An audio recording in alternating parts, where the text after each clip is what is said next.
শতবর্ষী আম গাছে দুর্লভ অর্কিড আর ৪০০ বছরের পুরনো স্থাপত্যশৈলীর দেখা মিলবে কিশোরগঞ্জের হোসেনপুরের গাঙ্গাটিয়া জমিদার বাড়িতে। ৫০-এর দশকে জমিদারি প্রথা বিলুপ্ত হলেও এখনও ইতিহাসের সাক্ষী হয়ে ঠাঁই দাঁড়িয়ে এই রাজপ্রাসাদ। তবে রাজকীয় এই ঐতিহ্যের মাঝেই বয়ে চলেছে এক নিঃসঙ্গতার গল্প। শেষ বংশধর মানবেন্দ্রনাথ চৌধুরীর মৃত্যুর সাথেই হয়তো চিরতরে বন্ধ হয়ে যাবে এই জমিদার বাড়ির ইতিহাসের দুয়ার। দূর থেকে দেখলে মনে হয় কোনো নিপুণ শিল্পীর আঁকা ক্যানভাস।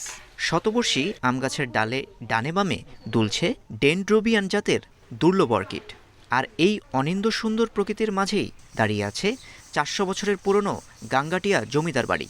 বিশাল প্রাচীর আর কারুকার্য খচিত বৈঠকখানা জানান দেয় সেকালের জমিদারদের আভিজাত্যের কথা। 200-র বেশি সার্ভিস ও ফিচারে লেনদেনের সব বিকাশ অ্যাপে সম্ভব।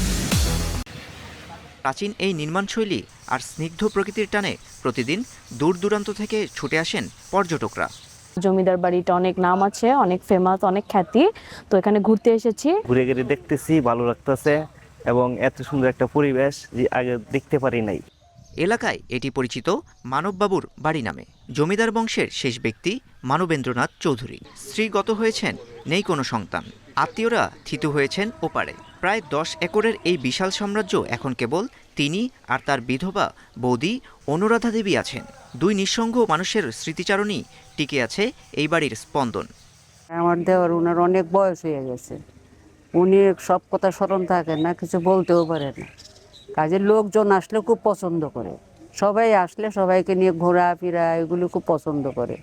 বয়স 80 পেরিয়েছে, পর্যটকদের সময় দেন হাসি মুখে, কিন্তু আড়ালে যেন দীর্ঘশ্বাস। অবলীলায় বলেন তার মহাপ্রস্থানেই শেষ হয়ে যাবে ৪০০ বছরের এই দীর্ঘ অধ্যায়। আমার পরবর্তী জেনারেশন থাকলে তাদের চাকরি, তাদের আর্নিং, তাদের ব্রেড অ্যান্ড বাটার রোজগার করার এর জন্য অনেক প্রশ্ন শেষ হয়ে যেত। তো এখন আমার একার জন্য তোর কিছুই দরকার নেই। ১৯৭১ সালের এই বাড়িটি ছিল মুক্তিযোদ্ধাদের আশ্রয়স্থল। সেই অপরাধে পাকিস্তানি বাহিনী ও রাজাকাররা এখানে নির্মম হত্যাযজ্ঞ চালায়। প্রাণ হারান মানববাবুর বাবাসহ পরিবারের অনেকেই। ইতিহাসের সেই রক্তভেজা স্মৃতি বুকে নিয়েই আজও দাঁড়িয়ে আছে গাঙ্গাটিয়া জমিদার বাড়ি। Independent news.